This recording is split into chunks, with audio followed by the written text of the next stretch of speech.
2025 Triumph Trident na 660. Nag-down siya, nag-down deal na kami doon. Problema to, napanood ni sir kung magkano natin nabili.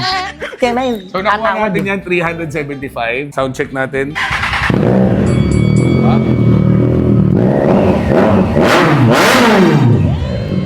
Second bike ni sir, so down deal na kami. Walang 1 week, binalikan na ni sir.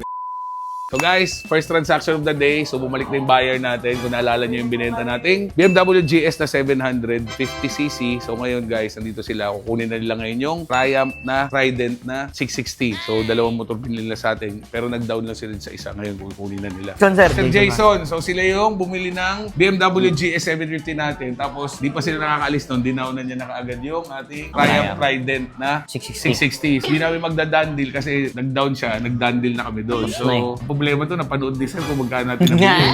Kaya na yun. So nakuha natin yan 375. Pero nagpagawa tayo ng quick shifter. So sa mga di nakaalam, hindi natin i-out ng ganun yun, no? After ng bilhin namin na yun, sir, dinala ko siya sa Triumph Green Hills. Diyan talaga sa main nila. Pina-check natin. So nakita nga na low voltage talaga yung quick shifter. So yun ang ni-replace natin. So after nyan, all goods naman na. Under warranty pa rin yung bike. 2 years warranty. So 2025 siya. May 1 year ka pa na natitirang warranty. 2027 pa. All goods naman dahil dalawang motor binili nila, binigay natin sa kanya. So pakita natin yung bike. 2025 Triumph Trident na 660. Tapos sa ganda to sir, meron ka ng Evotech na frame slider, meron na rin engine guard. So hiwalay rin itong binibili. May ilaw na rin. Radiator guard, meron na rin. Naka-Triumph na rin na lever. Naka-bar and side mirror na rin na Triumph. So hindi rin yan stock. Plus, yan yung quick shifter. So all goods naman. Sobrang kakapal ng mga gulong. Tapos syempre, may SC na rin na exhaust. So sir, ito, service na ito hanggang March 2027 pa yung next na service mo. So matagal-tagal mo pang gagamitin to. At least ito sigurado kang bago service, bago na rin yan, na-check na rin. So gamitin mo lang. Pero syempre, sa pag may umilaw na ganito, kunyari yung oil na yan, pag naka-start that walang ilaw yan,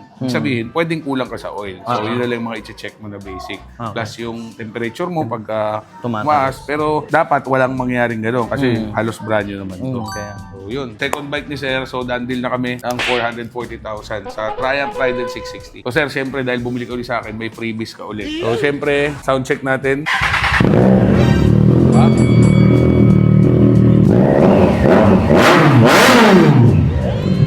Walang 1 week, binalikan na ni sir kasi hindi na siya nakatulog eh. So sir, ito yung papers niya sir. So, kumpleto mo siya, ORCR. Yung year model, 2025 din siya binili.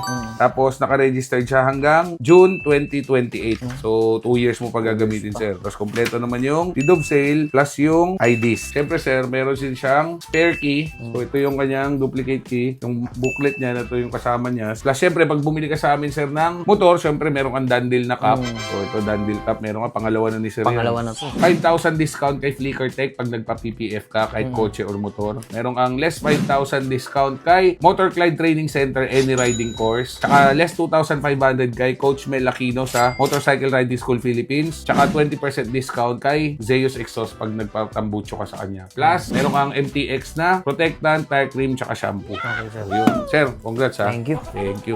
All goods kami. So guys, done deal na tayo sa Triumph na Trident 660. Okay, sir. Congrats, ha. Thank you. Suki natin si sir. Dalawang unit na nabili sa atin. So, Jetlaw Rider po ito. Ride safe and God bless. Let's go.